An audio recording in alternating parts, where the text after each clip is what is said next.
एक नौजवान लड़का था जिसके फ्रेंड सर्कल में सभी के पास फोन था, लेकिन उसके पास फोन नहीं था। समय गुजरता है, उसकी भी इच्छा होती है फोन लेने की। वो अपनी इच्छा को माँ बाप के सामने जताता, लेकिन माँ बाप गरीब थे तो पैसा नहीं था, इस वजह से वो फोन नहीं लेते। वो मना कर देते, लेकिन बच्चा जो था वो काफी जिद करने लगता। एक दिन क्या होता है कि वो बच्चा खाना पीना छोड़ देता और कहता आप फोन नहीं दिलवाइएगा तो मैं खाना नहीं खाऊंगा। मजबूरन माता पिता को फोन दिलवाना पड़ता। तो अब बच्चे के हाथ में फोन था, वो दिन भर बैठ के गेमें खेलता, फ्री फायर। ये फ्री फायर खेलते खेलते ना जाने कब वो गंदी साइटों पे चला गया, पता ही नहीं चला। वो गंदी साइटों पे चला गया, अक्सर गंदी वीडियो देखने लगा। समय गुजरता है और एक दिन वो ऐसा कांड करता है जिसके बाद पूरा प्रदेश उस सड़कों पर उतर आता है उसके फांसी की सजा दिलवाने के लिए। लेकिन सवाल ये कि आखिर उसने ऐसा क्या कर दिया। इसलिए कहते हैं शायद कि हर बार बच्चों की जिद के आगे नहीं झुकना चाहिए। कहानी को अंत तक सुनिएगा तब आपको समझ में आएगा। यहाँ तक कि उस लड़के को सजा भी होती है, लेकिन सजा होने के बाद उसके माँ बाप को बाइज्जत बरी कर दिया जाता है, सजा को माफ करके। लेकिन जब माँ बाप वापस आते गाँव तो पूरा गाँव और पूरा वो शहर उन्हें दुष्टा। लेकिन आखिर हुआ क्या, चलिए मैं बताता हूँ। तो नमस्कार, मेरा नाम है विवेक। एक नई सच्ची घटना में आपका स्वागत करता हूँ। उम्मीद करता हूँ आप और आपका पूरा परिवार स्वस्थ और अच्छे होंगे। चलिए कहानी को शुरू करते हैं। देखिए, आज की हमारी कहानी है राजस्थान के उदयपुर की। इसी उदयपुर में एक थाना है, माउली थाना, इसके अंतर्गत आने वाला गांव की कहानी है। इस गांव में एक बच्ची जो कि अपने सरकारी स्कूल में पढ़ती थी, 8 साल उम्र थी लड़की की, वो पढ़ के स्कूल से वापस आती है अपने घर। लगभग 2 बजे ऐसा होता है, घर वापस आती है। फिर समय 4 बजता है जब वो कहते हैं कि मैं जा रही हूँ दादाजी के पास, मैं वापस आ जाऊंगी।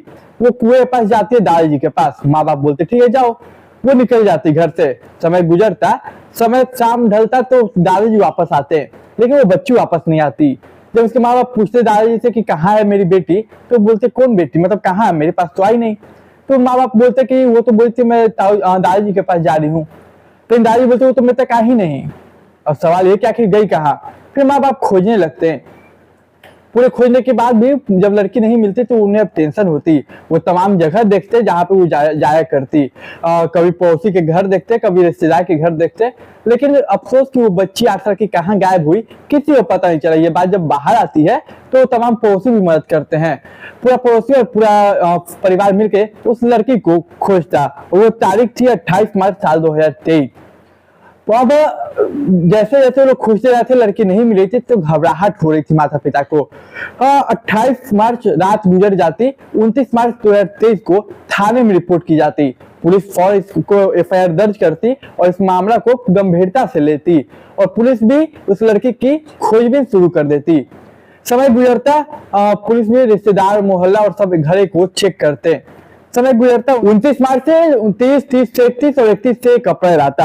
1 अप्रैल साल 2023 को उसी गांव के एक घर बंद था, खंडहर घर था। उस घर से कुछ बदबू आ रही थी। तो तमाम गांव वाले देखते हैं जाके, तो उन्हें दिखता है कि एक बोरे में से स्मेल आ रही है। वो पूरा बोरा खून से सना है। फौरन पुलिस को कॉल किया जाता है, पुलिस आती, सभी लोगों को हटाती, फॉरेंसिक टीम आती। जब उस बोरे को खोला जाता है, उस बोरे में से 10 टुकड़े मिलते हैं। पुलिस फौरन समझ जाती कि ये टुकड़े किसी और के नहीं बल्कि वही 8 साल की बच्ची की है जो कि 28 मार्च 2023 को गायब हुई थी। फौरन उनके माँ बाप को बुलाया जाता, कुछ पहचान करवाई जाती और ये बात कंफर्म होती कि ये 10 टुकड़े उसके हैं। लेकिन सवाल ये कि आखिर 8 साल की बच्ची के साथ किसकी क्या दुश्मनी होगी और वो यहाँ कैसे पहुंची। जबकि पुलिस पिछले 4-5 दिनों से पूरे मशक्कत से खोज रही थी, किसी को नहीं मिली। आखिर बच्ची थी कहाँ और उसके साथ हुआ क्या। इसके बाद फोरेंसिक टीम वाले अपने तमाम जो एविडेंस होते हैं वहां से कलेक्ट करते हैं। पोस्टमार्टम होता है। इसके बाद डॉग स्क्वाड को बुलाया जाता है। डॉग स्क्वाड सुनते डॉग स्क्वाड लड़की के घर पहुंचते। अब देखिए, अब डॉग स्क्वाड का जो डॉग था वो लड़की के घर और उसके सामने एक घर था और जिसके ऑनर थे राम सिंह राजपूत। वो दोनों घर की तरफ भोंकता। कभी वो लड़की के घर की तरफ सामने भोंकता तो कभी वो उसके जस्ट, मतलब जो लड़के घर है उसके जस्ट अपोजिट में घर था तो उस घर के तरफ भोंकता। लेकिन पुलिस समझ में नहीं आ रही उसे भोग क्यों रहा है डॉग स्क्वाड। जब पता क्या रहता है उस परिवार में कौन कौन रहता है, उस घर में कौन रहता है, मालिक कौन है, तब पता चलता है कि राम सिंह राजपूत उस घर का मालिक है। उसकी एक बीवी रहती है, वो अपने एक बच्चे के साथ भी रहता है। अब पुलिस उसकी बीवी और राम सिंह राजपूत को उठाती, पूछताछ करते कि बताओ तुमने कुछ किया है, तुम जानते हो कुछ डॉग मतलब यहाँ क्यों भौंक रहा है। ये तमाम सवाल थे। लेकिन इसी बीच उस घर का एक बेटा जिसका नाम था कमलेश राजपूत, वो दिख नहीं रहा था। जब पुलिस इसके बारे में इंक्वायरी करती तो तमाम लोग कहते कि सर वो तो यहीं पे होगा, क्योंकि अक्सर जहां जहां हम लोग चापाई न्यूज से खोजे वो अक्सर हर वक्त हमारे साथ ही था, उस लड़की को खोजने में मदद कर रहा था।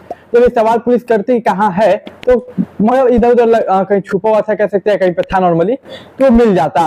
अब डॉग स्क्वाड की मदद से पुलिस घर के अंदर घुसती। डॉग स्क्वाड उस घर में घुस के, यानी कि राम सिंह राजपूत के घर में घुस के वो बाथरूम की ओर जाता। वहां पे कुछ खून के धब्बे थे, तो वो कमलेश राजपूत के रूम में घुसता। कमलेश राजपूत की उम्र केवल 21 साल थी। तो उस कमरे में जाता तो पुलिस जब इन्वेस्टिगेशन करती तो उस कमरे में से खून के कुछ धब्बे मिलते हैं। अब पुलिस बोलती यहाँ खून के धब्बे और यहाँ भी खून, बाथरूम में भी खून, मामला कुछ तो गड़बड़ है। इसके बाद जो कमलेश यादव था उसके माथे से पसीने टपकने लगे, उसके चेहरे का हाव भाव बदल गया। अब पुलिस समझ जाती कि मामला यहीं पे कुछ गड़बड़ है, तो पुलिस पूरे परिवार को गिरफ्तार करती और पुलिस में पूछताछ करती थाने में ले जाकर। सबसे पहले राम सिंह से, उसकी बीवी से, फिर कमलेश राजपूत से जिसकी उम्र 21 साल थी। पहले तो लोग मना करते लेकिन पुलिस उनके हाव भाव से भाप जाती और थोड़ा सख्ती आजमाती। जब सख्ती आजमाती तो पूरा कहानी खुल के सामने आता कि हुआ क्या, और ये वाकई में एक सोचने पे मजबूर कर देने वाली कहानी है। दरअसल 28 मार्च साल 2023 की बात है। होता क्या है कि ये जो लड़का था कमलेश यादव, पहले तो ये मतलब नॉर्मली ये अपना मतलब पहले इसके दोस्त के पास फोन था, तो इसके पास फोन नहीं था, अपने माँ बाप से जिद करता है कि हाँ फोन मुझे दिलवा दीजिए। माँ बाप पहले नहीं दिलवाते, लेकिन हाँ फिर उसके बाद वो मतलब खाना पीना छोड़ देता तो माँ बाप मजबूरी में फोन दिलवा देते। इसके बाद देखिए अक्सर ये अपने माँ बाप का काम में हाथ बटाया करता। लाइक इसके माँ बाप खेती करते, तो वो जब जब समय मिलता, जब जब मौका मिलता, अपने माँ बाप का खेती में मदद करता। लेकिन काम के बाद जो समय बचता वो सारा समय ये अपने फ्री फायर गेम में देता। दिन भर फ्री फायर गेम खेलता काम के अलावा। सब कुछ तो सही चल रहा था इसके जीवन में, लेकिन एक रोज ये फ्री फायर से उठ के गंदी फिल्म की जो साइटें होती है, ब्लू फिल्म की जो साइटें होती है, उस साइट पे पहुंच जाता और उसके बाद वहां से उसकी आदत बनती जाती धीरे धीरे कि गंदी फिल्म देखे। तारीख थी 28 मार्च साल 2023। उस रोज भी ये ब्लू फिल्म देख रहा था। उस रोज उसके घर पे कोई नहीं था, ब्लू फिल्म देख रहा था। ऐसा रिपोर्ट में लिखा हुआ है कि लगभग उस दिन उसने 29 ब्लू फिल्में देखी। पॉर्न साइट पे जाके पॉर्न देखे 29 वीडियो। इसी बीच वो जो बच्ची थी 8 साल की, वो अपने घर से जो निकलती है बोल के कि मैं जा रही हूँ। दरअसल वो ये जो लड़का था 29 बॉर्न फिल्म देख लिया, मैं ब्लू फिल्म देख लिया, इसके बाद में बॉडी में जिज्ञासा जागी वो सब चीजें ट्राई करने की। तो ये क्या करता है, उस लड़की क्या करके लड़की को अपने तरफ बुलाता है। लड़की चल जाती भैया भैया करके, क्योंकि अक्सर वो भैया बोला करती और ये उसे अपनी बहन मानता था। समय गुजरता, कुछ देर गुजरते वो भैया के पास चली जाती। घर में कोई था नहीं, तो सबसे पहले ये बोलता कि एक गेम खेलते हैं हम लोग। वो भी लड़की बोलती ठीक है भैया खेलते हैं। तो ये लड़का क्या करता, कमलेश राजपूत जो कि 21 साल का था, वो उस लड़की को 8 साल के पैर हाथ बांध देता और इसके बाद वो बोलता कि देखो मैं जो कह रहा हूँ वो करना और बिल्कुल वही देखना, ये गेम है सिर्फ। लड़की बोलती ठीक है भैया। अब देखिए ये लड़का स्टार्ट कर देता अपनी दरिंदगी लड़की पे। वो उसके साथ वही करता जो सब वीडियो में दिखाया जाता है, गलत चीजें, गलत हरकत करता। लेकिन जब लड़की थोड़ी बहुत मतलब डर जाती कि क्या करे, गलत काम कर रहे हैं, वो विरोध करने की कोशिश करती, चिल्लाती। जैसे वो चिल्लाती है उसके गले पे वो हाथ रख देता कमलेश राजपूत। वो गले पे हाथ रखता और फिर उसके साथ वो घिनौना काम करता। लेकिन जब जब ये लड़की चिल्लाने की कोशिश करती, वो गला का जो पकड़ था वो और मजबूत कर देता और कस के पकड़ता।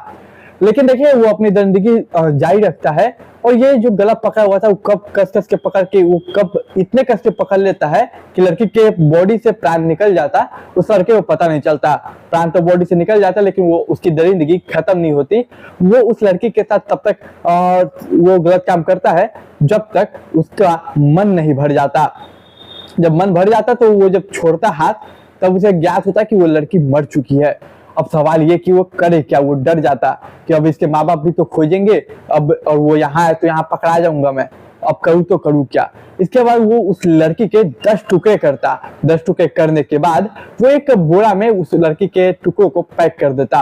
समय गुजरता, थोड़ा शाम होता जब उसके लड़के के माँ बाप आते हैं। लड़के के माँ बाप आते उसके चेहरे को देखकर वो समझ जाते हैं कुछ तो गड़बड़ है, कुछ बात है। वो पूछते कि बेटा बताओ क्या बात है।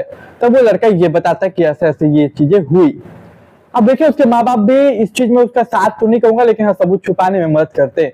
अब सबसे पहले तो पूरा परिवार लग जाता है उस लड़की के परिवार के साथ, उस लड़की को खोजने में, दिखावा करने में। उसके बाद वो मौका मिलते ही उसके माँ बाप मदद करते उस बॉडी को उस खंडर वाले घर में रखने में, जहाँ पे पुलिस को मिली थी। इसके बाद पुलिस चार्जशीट तैयार करती। ये मामला जैसे बाहर आता तो वो उदयपुर का पूरा जो प्रदेश है वो पूरा प्रदेश सड़कों पर निकल जाता है कि इस लड़के को सजा कड़ी से कड़ी मिलनी चाहिए, फांसी की सजा मिलनी चाहिए। और इसके माँ बाप भी इसके मतलब सजा के भागीदार हैं, इन्हें भी अच्छे सजा मिलना चाहिए।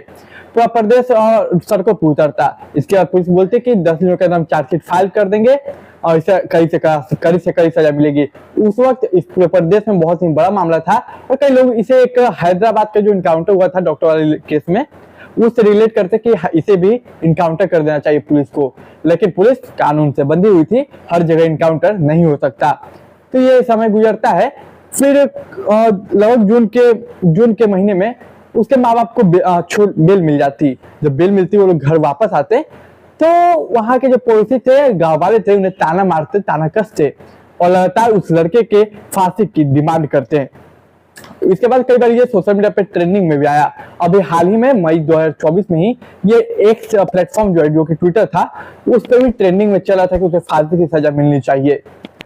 तो ये थी और शायद माँ बाप को भी अब अफसोस हो गया कि शायद अगर वो अपनी बेटे की इस जीत को पूरा नहीं करते तो शायद सब कुछ सही होता और कुछ ऐसा होता नहीं। तो देखिए यही थी हमारी आज की सच्ची घटना। उम्मीद करता हूँ आपको कहानी पसंद आई होगी। इस कहानी सुनाने का उद्देश्य किसी का दिल दुखाना, किसी की भावना को ठेस पहुंचाना नहीं था। बस इस कहानी का उद्देश्य ये था ताकि जागरूकता समाज में फैले, बस। तो उम्मीद करता हूँ कहानी पसंद आई होगी। कहानी पसंद है तो चैनल को सब्सक्राइब कीजिए, वीडियो को लाइक कीजिए, कमेंट कीजिए, शेयर कीजिए और मैं मिलूंगा एक नई कहानी में। तब तक के लिए मुझे दीजिए इजाजत।